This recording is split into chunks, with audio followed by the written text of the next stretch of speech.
Moderator and organizer of the panel, Mr. Chris Leslie, Managing Director of Grow Trade Consulting. Thanks, Chris. Hello, good morning, everyone, and thank you, Melissa, for the introduction. Today, we are going to be doing a webinar on doing business in Canada. But before we get to that, our office, Grow Trade Consulting, is based in Toronto and was established in 2004. And we specialize in helping SMEs from the US, Europe, and other international locations find business opportunities across Canada by working closely with each individual client, providing customized market research reports, market entry strategies, regulatory guidance, qualified partner searches, and other general inquiries.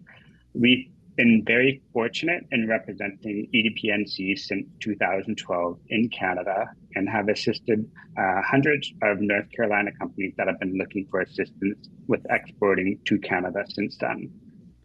Our team of 8 staff members specialize in different sectors. I've been with our organization since 2008, so just over 16 years now, and have covered quite a broad range of industries, including oil and gas, clean technology, aerospace and defense, transportation, manufacturing, processing technologies, just to name a few. Before we get to our panel discussion with 3 industry experts, which is our main focus for today's event, I'm going to quickly share an overview on Canada for those who are listening and might not be familiar with the Canadian market. I also encourage you to connect with EDPNC's trade team and or office if you are looking for assistance on the Canadian market or would like to learn more about a specific industry of opportunities in Canada.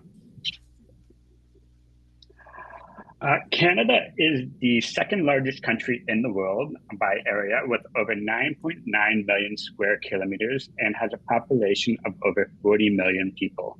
90% live within 100 miles of the US border, and it was the 10th largest economy by GDP in 2023 at 2.1 trillion. It is also a bilingual country with the official language being English and French.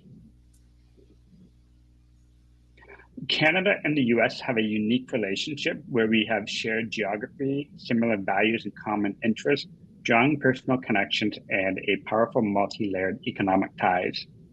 Trade and investment between Canada and the US supports millions of jobs and helps ensure the secure flow of goods and people across the border, which is vital to both our countries' economic interests. Bilateral trade between the countries in 2022 was 1.7 trillion, with 2.5 billion in goods and services traded daily. Canada is traditionally the top US export market, accounting for 14.2% of all US goods exported, and maintained the top position as the US's top trading partner in 2022. 34 states count Canada as their #1 export destination, including North Carolina, while Canada also serves as either the first or second export market for 45 US states. The United States-Mexico-Canada Agreement, USMCA, or as we refer to it in Canada as CUSMA, is also serves to reinforce Canada's strong economic ties with the US and Mexico, and bring significant benefits to our countries.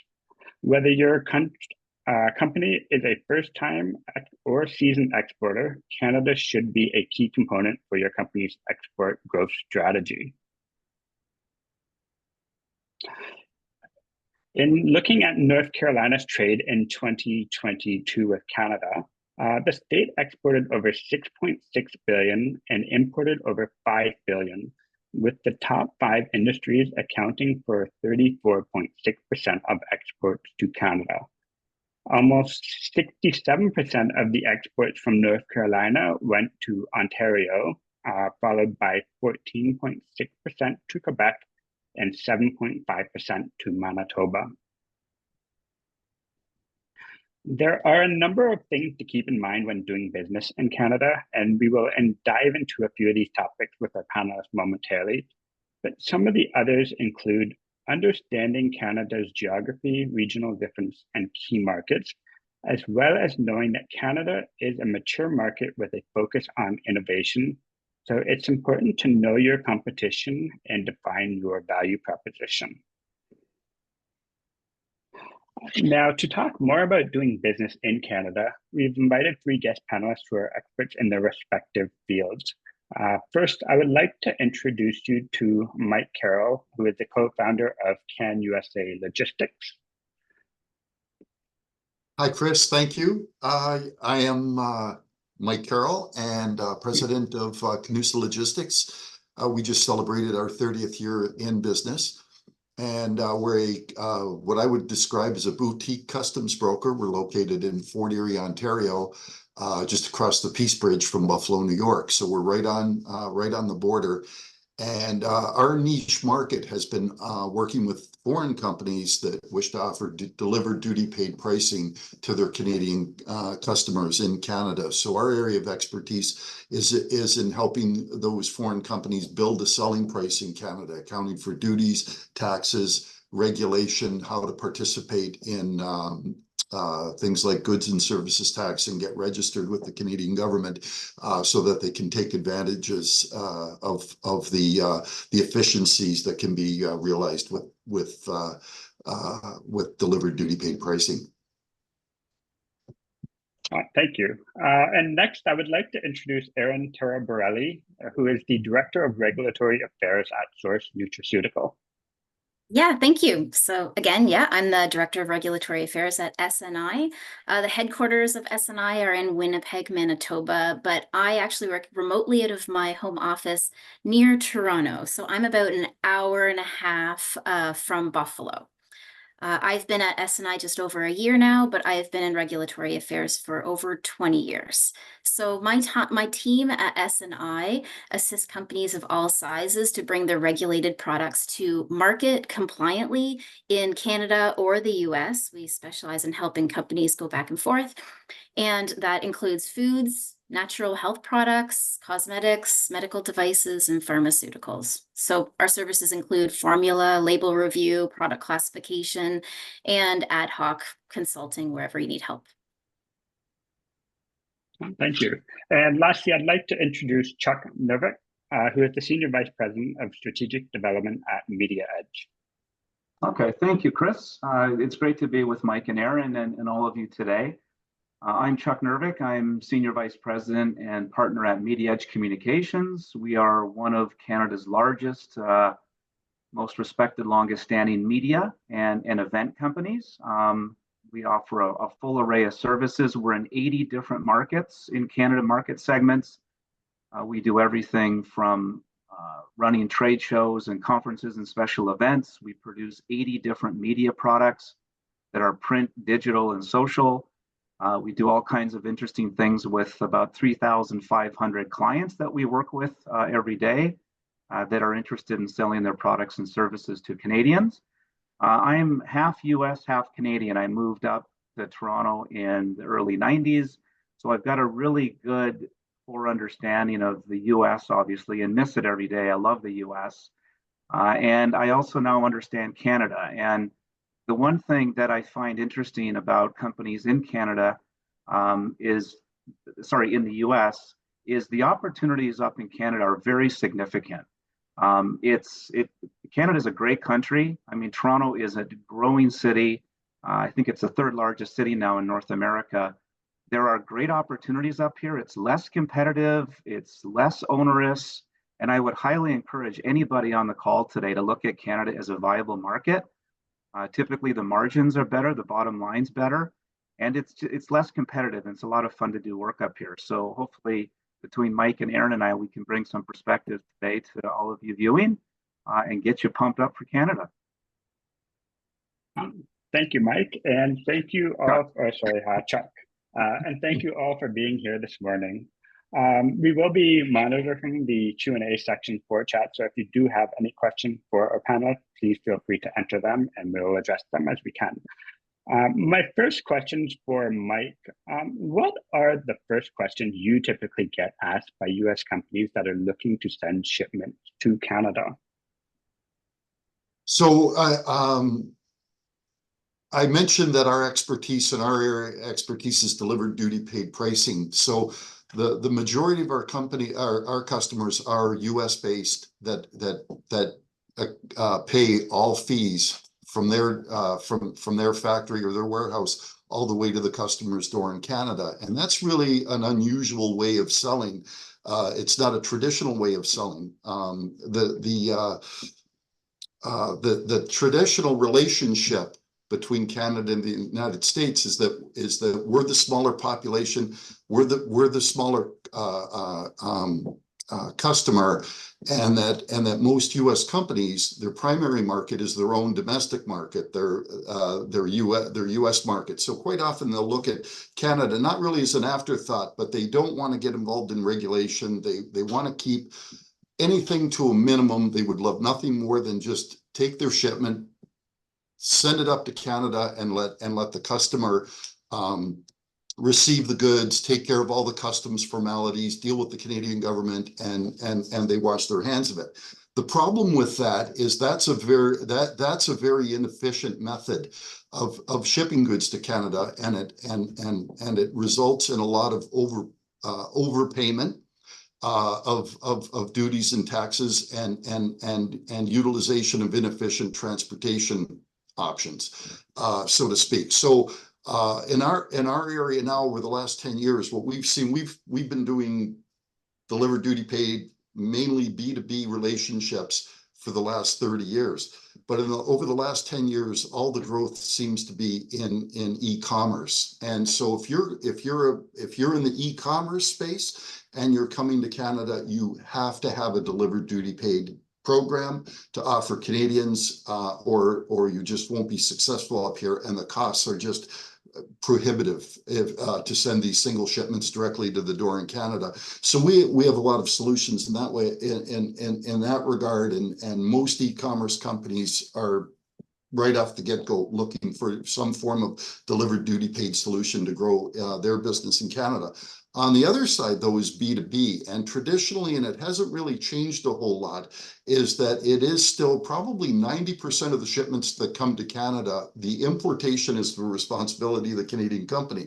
So the people that have to make the declaration to customs generally don't know where the goods are made, how they were made, what the inputs were, and all the necessary information that might be needed to classify the goods. And many Canadian companies deal with multiple US vendors, employ a customs broker, and so there's really not a lot of direct knowledge that goes into the preparation of an entry and developing that relationship with the Canadian customs broker.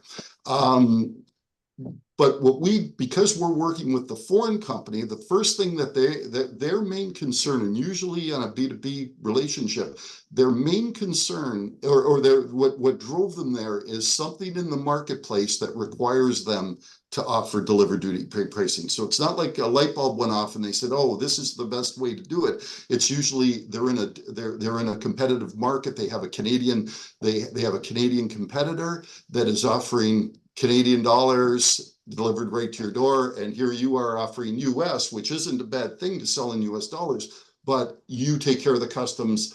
I'll pay the freight to Toronto. In other words, it's a fragmented relationship. So the main concern of most US companies when they bring this opportunity to the table and say, "Look, we need to know how to do deliver duty paid into Canada," their main concern is cost certainty. So in other words, now, because they're taking on the responsibility and they're negotiating a contract price at the other end, they can't afford to have miscalculate the duty. I.e., if they need, so right off the bat, they want to know, how do we go about doing this? And so what we tell them is the first thing you need to do is register with the Canadian government as an importer. And we take care of that. It's called obtaining a business number, and it allows you to import goods in your name. So right off the bat, it's that easy for them to participate. The next thing we do is explain goods and services tax, how it's a value-added tax, and it's actually a very pro-business tax in that, yes, your goods are taxed at the border when they cross. You do pay a tax to the government, but you collect that GST from your customer, your business customer in Canada. And also any GST that you incur as an expense, you recoup as well. So the business that's registered for GST always recoups the GST that they've paid out in expenses, and they collect the tax on their sale to the customer and remit the difference. So there once they understand, and the other thing, of course, is getting the tariff classification right. It's one thing to, so because the US company needs that cost certainty, they come to us. We know everything there is about the product before we give them a tariff classification and a duty rate. So if they're so no matter where in the world they make it, we make sure the country of origin is properly done. We make sure everything is in place so that they don't have any surprises. So we're not saying here we have if we have an ambiguous situation where we're not quite sure of the tariff classification, we'll obtain a ruling from Canada Customs so they have that certainty. So getting back to the original question, the thing that they're looking for most is cost certainty, because of business circumstances, they've been required to offer this duty paid pricing. And then once they do that and they have that cost certainty, then they're open to the world of the efficiencies of all the things that they can do to reduce cost. They offer the delivered duty paid solution offers a better buying experience for the customer. It represents more profit for the foreign vendor. The U.S. company that's selling it is going to be using transportation and as a profit center, and it also results in positive cash flow, because generally they're collecting far more in GST from their customers than they're paying out when they cross the border into Canada, and that money creates a positive cash flow for them. So cost certainty, and then all the benefits that accrue from selling in Canada in that manner. Okay, thank you for that. Now, certainly one of the things that we do most frequently before sending goods to Canada is recommend that all of our North Carolina companies are in compliance with Canadian laws. Erin, do you find that US exporters are surprised to learn about the different regulatory requirements in Canada? Yeah, And if so, what they might be? Yeah, so our as you mentioned in the intro, our countries are so similar in so many ways that it can be easy to forget that we differ a lot in a lot of our regulated industries. Now, this goes both ways, though. It's nothing about Americans. Canadian companies also fall into the same trap exporting to the US. Sometimes you don't know what you don't know about the regulations. Now, few companies nowadays believe that they can ship their US product directly to Canada. They understand that there are changes that are required for Canada, but sometimes they think that adding the French is the biggest part of it, and it really isn't. Now, what are some of the common regulatory differences that might be between Canada and the US, whether it's for food products, consumer packaging and labeling, cosmetics? I mean, there's certainly a whole host of different types of requirements. Yeah, so beyond the addition of French, from a food perspective, first of all, our label formatting rules are very, very different. Our nutrition facts tables, they're a different format. Some of our daily values are different from the US. Our serving sizes often differ.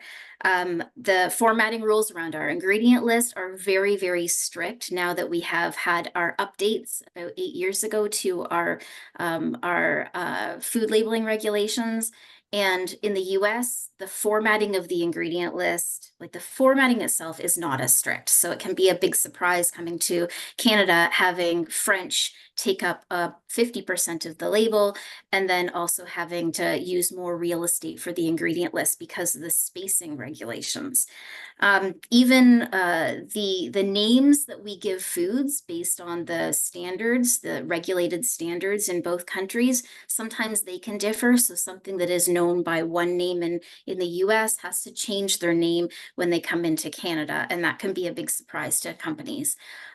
We have different rules around a lot of food additives, for example, sweeteners. We have limits on the amount of certain sweeteners that can go into products and even what products they may go into.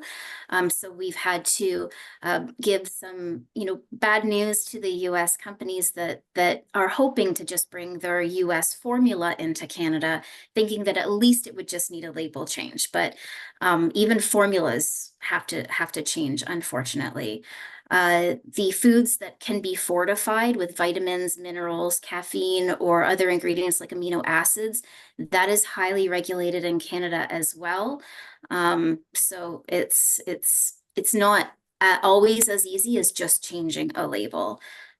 For natural health products, we have a pre-approval system with Health Canada where you have to actually prove the safety and the efficacy of your claims, which differs from the US, where dietary supplements can abide by the regulations in the US, but then go to market without having a pre-approval system with the FDA.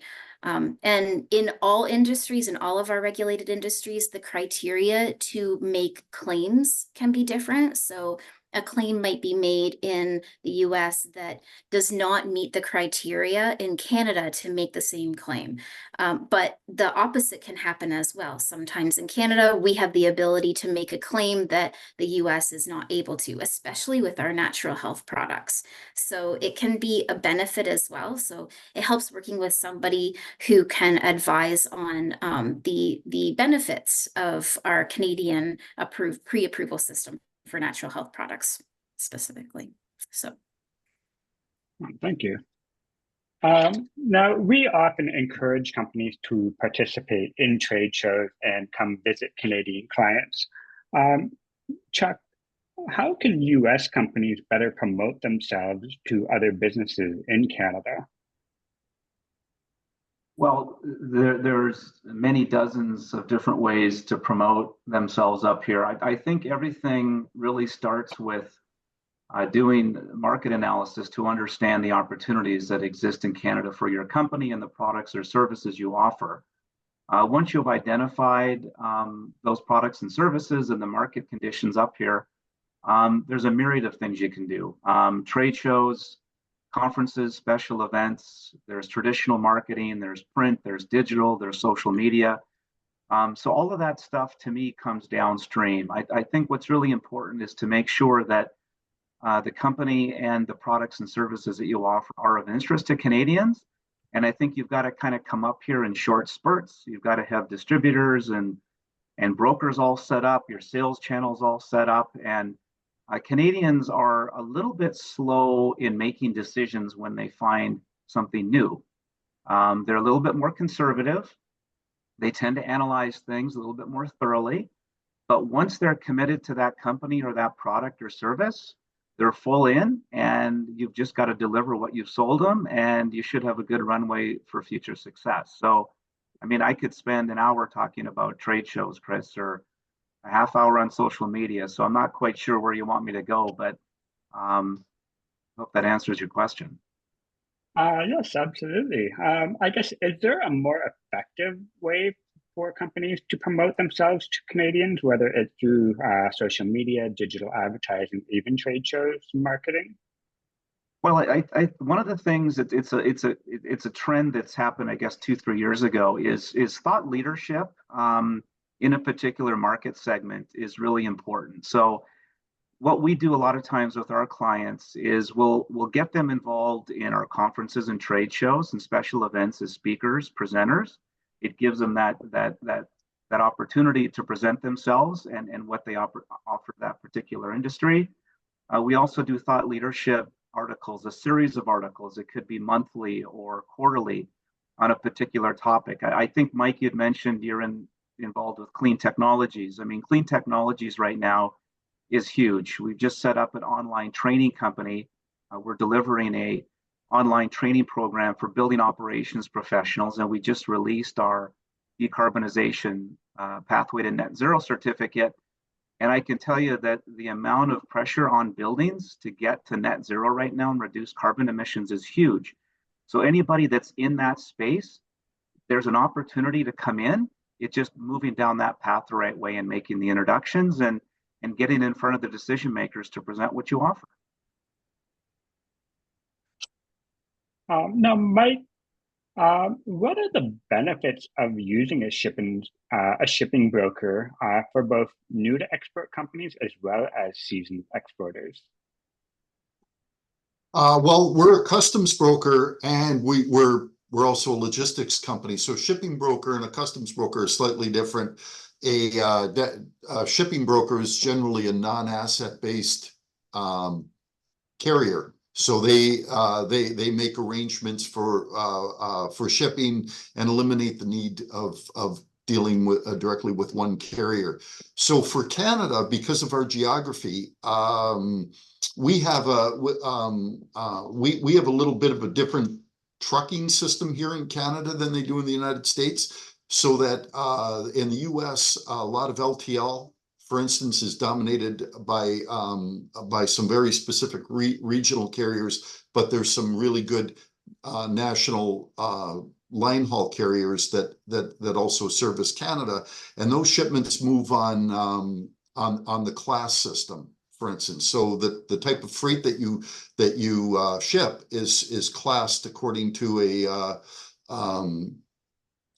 U.S. transportation classification system. Most U.S. shippers would be familiar with that. You could have it like a class 70 or class 80, and that refers to the density of your product versus the weight. So that if you are shipping, say, pillows, and you've got a truckload of pillows, you don't have very much weight. So you might be at a class 250, which means the rates are way up there. And if you're shipping ball bearings that are very dense on a pallet, you might be at a class 50. So you have, and then you have fuel surcharges and discounts off the published tariff and all of these things. With the Canadian trucking system, generally between Canada and the United States, what we have a number of smaller trucking companies that offer full truckload services for Canadian exporters who ship their goods down to the United States, and also Canadian LTL shippers that are shipping their goods. And they're more regional in nature. For instance, out of this area,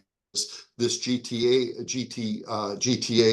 I still consider, even though we're a little further on down the road, but we're part of that Southern Ontario high population, densely populated area where most of our manufacturing, Canada's manufacturing, is exported from. We have these regional carriers, Canadian based, Canadian owned, that would have expertise in specific areas. For instance, a company might specialize in the southeastern US, North Carolina, Florida, Georgia. Another one might specialize in Texas or California or the US Midwest or whatnot. And the way that a load broker or shipping broker would buy freight on that system would be, you'd buy it by the pallet position. So that as much freight as I could stick into that pallet position is going to dictate my rate. And it offers it offers just in a lot of cases better pricing options. And quite often, the same truck that picks the shipment, if we're talking LTL freight, that picks the shipment up at origin is quite often the same truck that's delivering it in Canada. So you reduce handling, you get a better price. Generally, the pricing is in Canadian dollars. So, but when you're in that, when you're pricing transportation, because it is a commodity, service obviously is important, but if you establish that the services are roughly the same and it's a price driven, it's always good for the exporter to explore both opportunities: a direct relationship with the carrier to the destinations where your customers are in Canada, and then reaching out to a non-asset based carrier, which we provide those services in addition to customs brokers. So we can go out into the marketplace. We generally deal with the Canadian-based carriers, and we can negotiate our own rates. And then we in effect have a wholesale pricing with them and a retail pricing, and we have the ability to negotiate between those 2 points, and then the exporter can decide what works best for them. And again, timing. Sometimes the Canadian-based carrier is fatter and less competitive, and sometimes they're hungrier and that they're more competitive. So transportation being a commodity, it's a good thing to always be on top of it, you know, but definitely as a load broker or a non-asset based carrier, we do have certain advantages. And in the courier stream, it's the same thing. You can buy courier rates through us, or you can go directly to UPS. And I always say that the one thing that Canusa Logistics is UPS can offer you a UPS solution with one of the biggest air fleets in the world, destinations, global, everything else, and FedEx can largely do the same thing. But what I can offer is better than what they can offer, because I can offer UPS, FedEx, Purelator in Canada, Canpar in Canada. I can use DHL. So I can put together a solution that works for the customer, as opposed to the asset-based carrier that's trying to fit the customer into their solution. And their solutions are pretty good. Obviously, we're utilizing them, but we operate on the principle of a wholesale pricing scheme, a wholesale retail pricing scheme, and then our retail pricing has to compete with the carriers that we're dealing with. And on the customs brokerage side, you really can't do any of this without hiring a customs broker. Okay. I guess when we look at the compliance in Canada, Aaron, what would happen if a company is not in compliance with Canadian regulations? And what should be done either, I guess, before they begin exporting or already are exporting and fall out of compliance? Okay, so I'll start with the best case scenario in which you do all of this before you start exporting.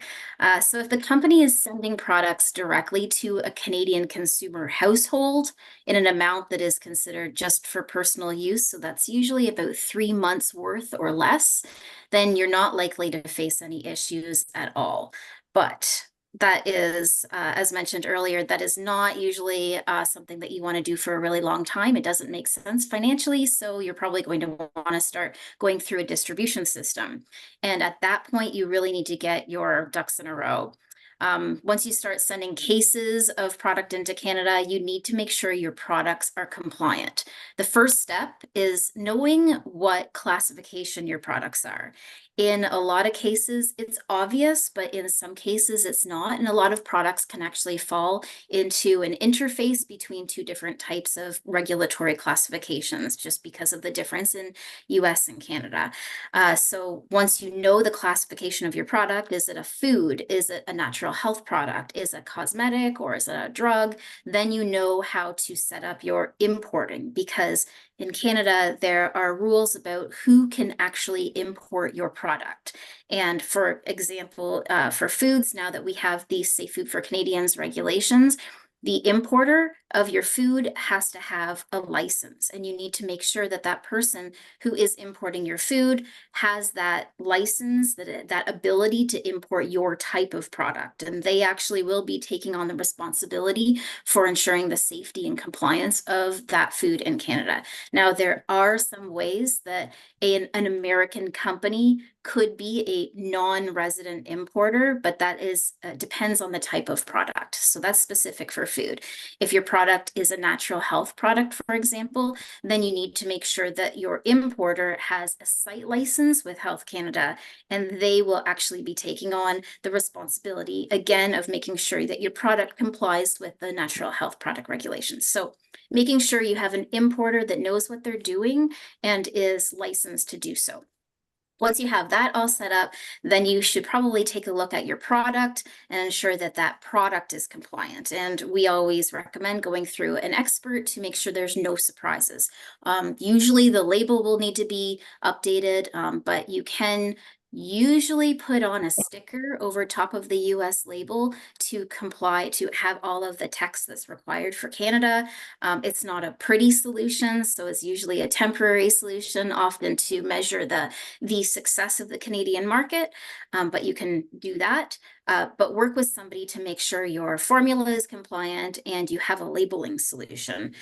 So that is the best case scenario, and then you're compliant and then you go and start shipping. But if you start shipping and you get caught at the border, CBSA or the CFIA at the border inspects your shipment and determines that it is not compliant for some reason, you often don't have many solutions there. It depends on what's wrong with the product. If it's a small labeling issue, if it's a Canadian compliant label with some small issues, often the CFIA will allow it to go through, understanding the next time that they receive a shipment from you, they will audit it and they will check, and you have to be fully compliant. If it's US labeling, they will usually ask you to make sure that you will be complying with the labeling regulations once you land. So you will be relabeling at the point of landing, and that can usually be fine. If your products are just not compliant and you have no solution, the CFIA will offer to send it back to you at your cost or destroy. Neither one is great, which is why that first case scenario was the best way to go. Now, the last situation is you're exporting to Canada and you find out that your products are not compliant. So that might be you have your product reviewed by a different company, and they point out some issues with your labeling or your formula that you were not aware of. However, you haven't had any issues yet. I'll say yet. And that really depends on the risk analysis. We hopefully are not talking about a food safety issue or an allergen issue. If that's the case, it really does come down to a recall, assuming that it's not an issue with a food safety, that it's just like formatting or that kind of thing, then you just have to make that judgment call. I would suggest updating as soon as you can for the next time you ship, but it usually isn't the case that you need to recall or stop sale or anything like that. So how can US exporters stay up to date on some of these regulatory changes that continuously keep changing? Yeah, good question. Yes, the regulations are always changing. It's very confusing and it's hard to stay on top of, especially if you export to multiple different countries. So I always recommend signing up for email updates from the authority that regulates your type of product. For example, food, you would go you go onto the CFIA website, and there's a way that you can actually sign up for email alerts when there's new regulations, proposed regulations. Usually you see these things coming from a mile away. They take years, updated regulations, requested comments from industry, enforcement that you should be aware of. So you can do that from the CFIA point of view. If you're a natural health product, the Non-Prescription and Natural Products Directorate through Health Canada also has the email systems where they will send you updates, like alerts, email blasts when something new is coming. Also, industry groups are often a great source of information. So if you're part of an industry group, especially import-export industry groups, they are usually on top of it, and they will provide updates to their community. I'll also add a plug for SNI. We post updates to all the industry, all the updated regulations for all regulated industries on our LinkedIn page. So if you are active on LinkedIn, I recommend you feel free to link with me, or you could also just follow SNI's website, or their LinkedIn website, LinkedIn page. And we post those regular updates quite often, so you can find them there. Thank you. Now, EDPNC is quite active attending trade shows globally, as well as doing trade missions. Chuck, why is it important for US companies to attend trade shows in Canada, and what might be the biggest advantages for them to attend a trade show in Canada, as opposed to maybe going down to some of the much larger trade shows that happen in the US? Yeah, so there's kind of there's a number of different avenues of a trade show, but if I distill it down to two main avenues, there's organizations, and perhaps many folks on the call today are in this category, where they're exploring Canada as a viable market. So they haven't got everything all set up. They think they've got a good product or service. They've had some good positive conversations. It's relatively inexpensive to take a booth at a trade show, and it provides great opportunities to engage the attendees of that show, to talk to them about their businesses and the products or services that you're offering. So it's almost like a bit of a pilot escapade, just to come up to a trade show and get an opportunity over 2 or 3 days to engage with, like, literally hundreds, if not thousands of people. So you're kind of walking away with a clear line of sight as to whether your entry into Canada has been proven through that trade show experience. The other avenue are for established companies that have their products compliant, they've got their sales team in place, the office is set up. But if you're going to go into a trade show as an established entity, you can't just book a booth and show up and sit in your booth and hope people come by. You've got to get fully entangled in that show. We often suggest to our exhibitors to call the show owner, call the show management firm, submit a call for presentations, try to get on a speaking panel, see if there's any other events going on in and around that trade show. Maybe there's some evening receptions that you might be able to co-sponsor. Make sure you do a lot of pre-event marketing. Always ask for access to the attendees, even if the show owner can do an email blast.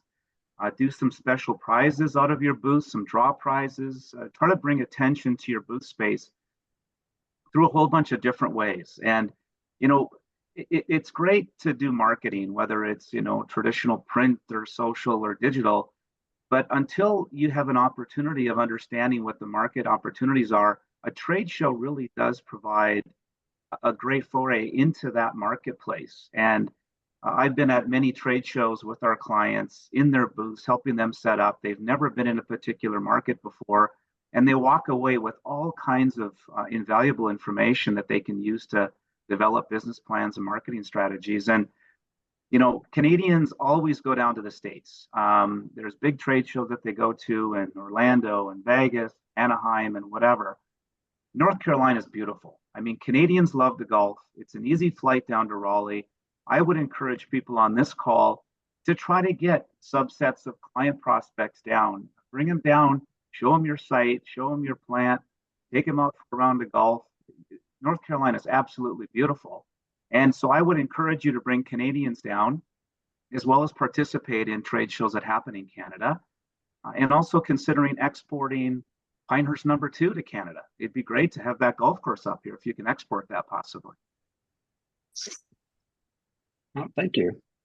Now, one of the questions I think we've been receiving is about CARM, the Canada Border Services Agency Revenue Management tool.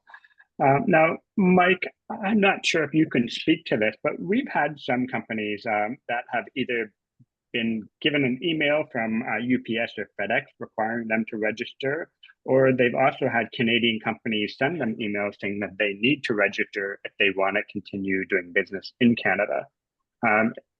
What would you say to North Carolina companies that have received this information, and do they need to actually register for CARM? They will have to register for CARM. Originally, it was going to be implemented in May.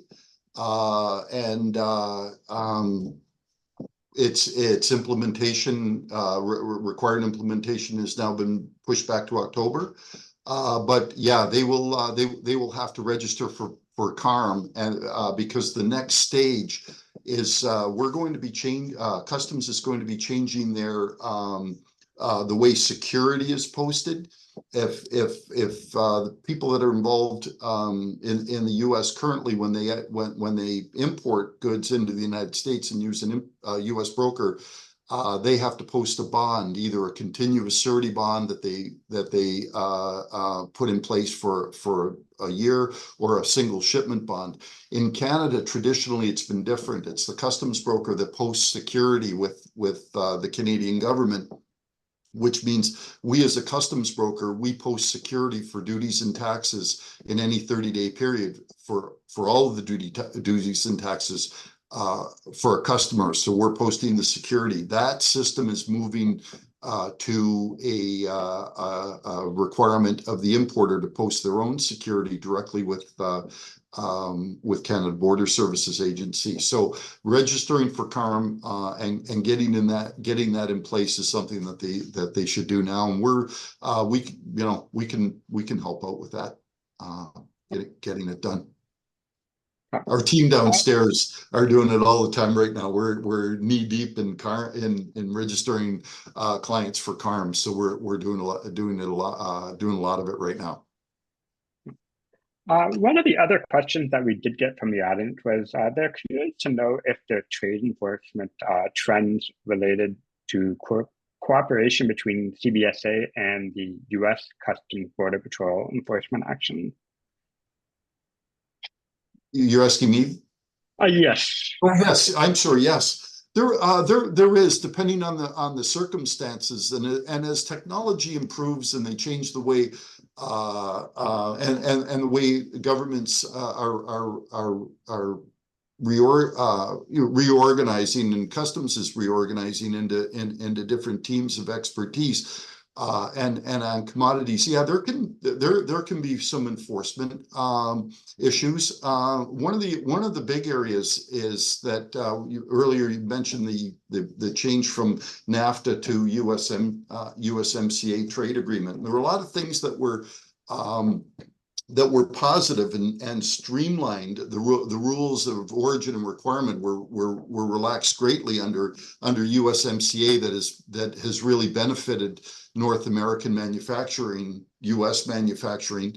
But one of the things that they eliminated was the need for an exporter's certificate of origin. And so now an importer in Canada, most of the time, as I mentioned earlier, the importer is the Canadian company. And so they're relying on information from the US, but the Canadian company can decide whether or not they're going to claim NAFTA treatment on something that they're buying from an American company. And what they use to determine whether those goods are eligible to be claimed under that tariff treatment is that the proper way to do it is to classify the goods under the harmonized classification system, and then under USMCA rules, each harmonized classification system has its own rule. So you have to make sure your goods are properly classified, and if they are, then you look at the corresponding rule, and the corresponding rule tells you what foreign inputs could be allowed and which ones are disallowed in order to claim duty-free treatment under USMCA. So and this gets back to the whole delivered duty paid pricing scheme and owning your own compliance. If the US company doesn't do the homework, the Canadian company is going to make the inquiry. So when they buy, and that inquiry might come when they originally purchased the goods, i.e., do they qualify for NAFTA? Well, I guess they do. We make them here, or it's done when the goods hit the border. The Canadian buyer doesn't even engage their customs broker. They don't even worry about that. They just place the order. The shipment arrives at the border, and now the customs broker receives notification of the shipment. They really don't know what it is or have ever seen it. They really don't know anything about it. They call their customer, who's the Canadian customer and they say, well, they make it in the US, or the broker says, well, it's 10% duty without USMCA treatment, or it's duty free. They might make a decision, say, well, we'll just enter it duty free. I think they make it in Canada, bring it in duty free. Okay, that saves them 10% duty right there.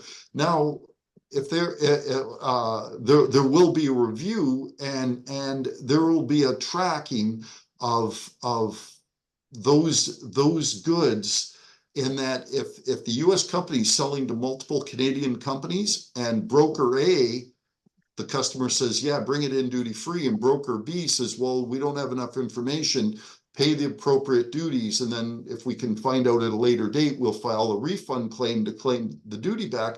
Or broker C says, I don't think these things qualify. I think they're, whatever, you have the same goods virtually coming from one US company, and people are claiming NAFTA, people are not claiming NAFTA, people are classifying the goods under different classifications, so they don't even have the right classification in order to know what the right rule is. That leaves a very, very sloppy trail that's easily identifiable if customs comes in and audits. So if they come in for a US company that's shipping to multiple Canadian companies, if customs audits one customer located in Canada and they find this sloppiness, and they find that these the different numbers, just pure sloppiness that can happen when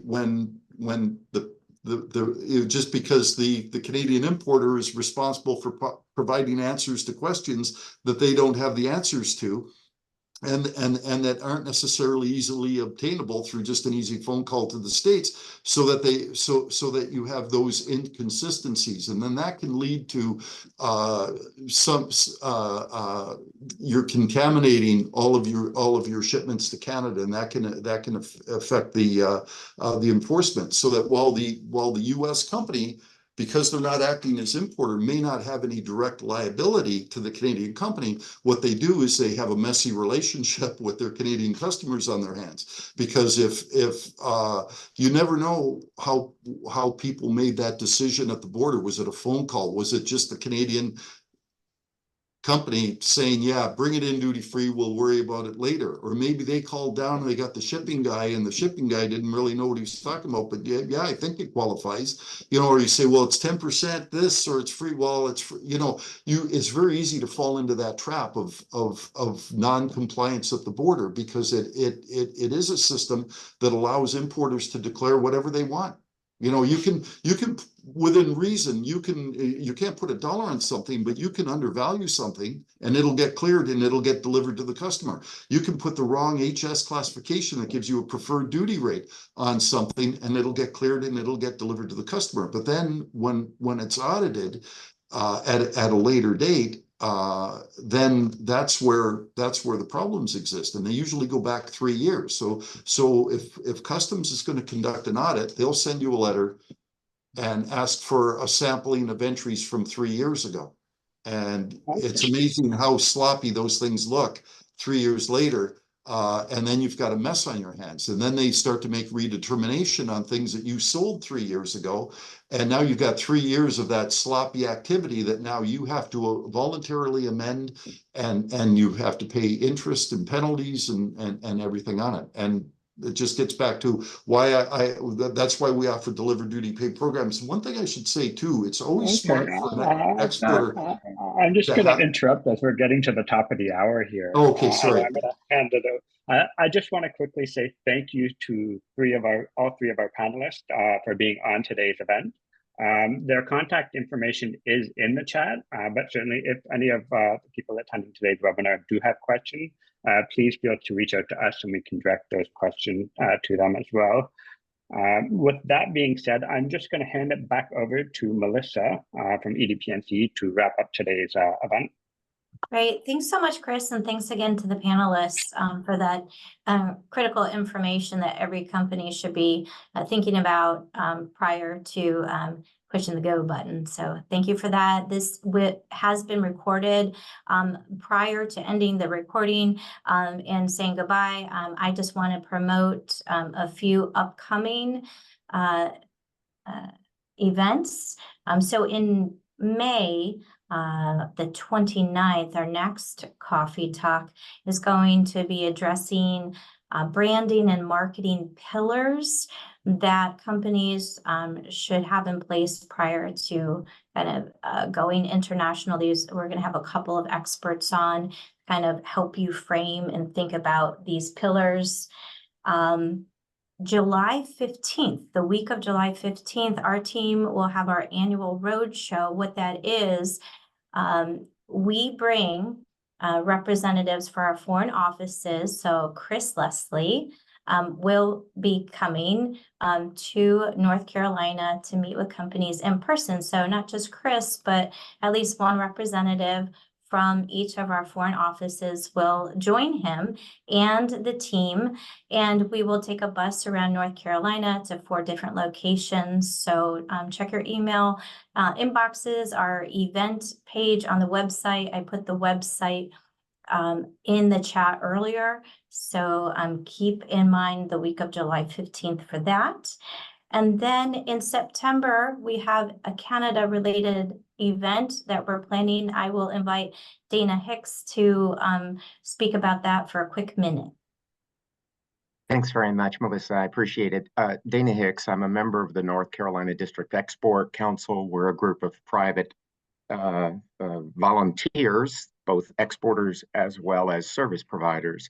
We have organized and are planning a trade mission to Canada, September 22nd through 28th. That's Sunday inbound to Toronto, Wednesday a transfer date to Montreal, and we will be sending details out as the prices and logistics are set.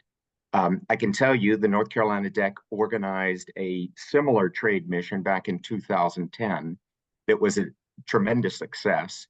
So again, if you would kindly just mark your calendars and stand by for additional details, those shall be forthcoming. Yes, and feel free to contact us and just let us know an expression of interest if you want to make sure you don't miss the promotions for that. Maybe Dana, you could put your email address in the chat. Sure. My email is already in there, so just keep in touch with our team on that. If we were unable to answer your question, if we ran out of time for that, I'm going to also encourage the panelists to go back, look through the comments and notes as well as the attendees so that we can make sure that we bridge those gaps and make the connection so that we can answer all of your questions. And thank you again for your time. We look forward to hopefully seeing you on May 29th on our next Export Coffee Talk. Thank you. Thanks. Thank you.